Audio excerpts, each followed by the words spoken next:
I did one post on how a 24-year-old should invest. So let me again talk a bit about how a 24-year-old should invest. So one advice does not change at all, that your futures, in the future someday you will want to retire, maybe at 50, 55, 60, or if something goes wrong with your health, maybe at 48.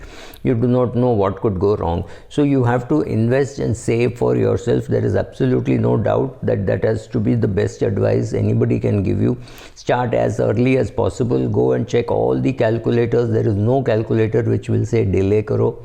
So please go and invest in yourself, in your learning about compounding, seeing how it will work, and start an SIP if you do not know anything in an index fund. Also, a very important thing to do is try to find a good advisor who will do this for you, sit and teach with you, and maybe after 5 years you will go and do direct investments, or even now you will sit with him and do some investments, and some investments you will do direct investments, whatever it is. But find a good advisor, especially if you have a big corpus to handle and you're likely to inherit some money. If all these things are true, hire a good advisor. It is definitely worth his weight in gold.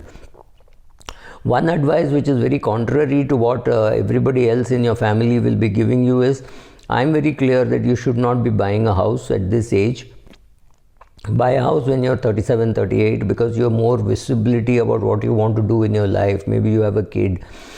So you will know that you have to look for a school nearby, right? So knowing all that, after that buying a house makes sense. So right now you can afford to live on rent, or if you're still living with your parents, that's also fine.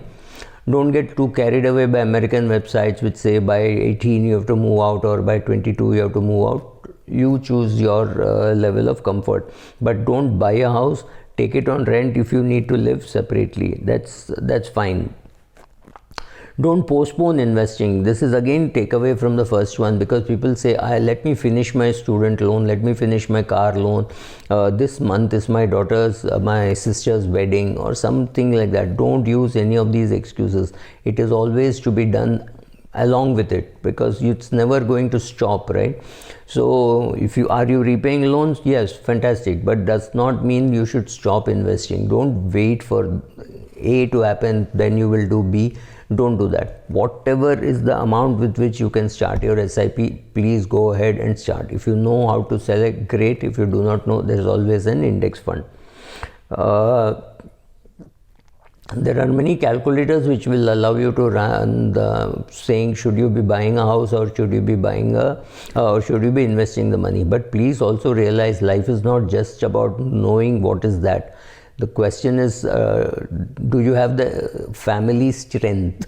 I mean, does your wife also think like this? Do your children think? Do your parents think like this? All that is important. Getting everybody to your point of view is very important.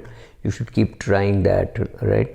One very important thing which I wish to tell you is, stop getting more and more of these degrees. There are just too many degrees floating around now.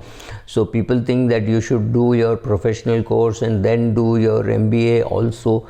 So CA, company secretary ban gaya, BCom, then you do company secretary, then you feel this is not enough, then you go and do an MBA, and then you are wondering what you should do, right? But the thing is, degrees do not help. What helps will be you being able to deliver to your boss the work given to you, done very well, appreciated by the client paying for it, right? That is far more important than getting degrees. Degrees don't really help.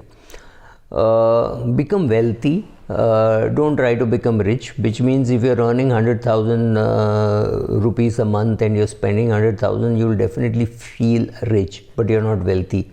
If you're earning 1 lakh per month, you're spending 10,000 rupees and investing 90,000 rupees, greater probability of you doing well. So don't go and splurge and show off to people, and those things are perhaps unnecessary.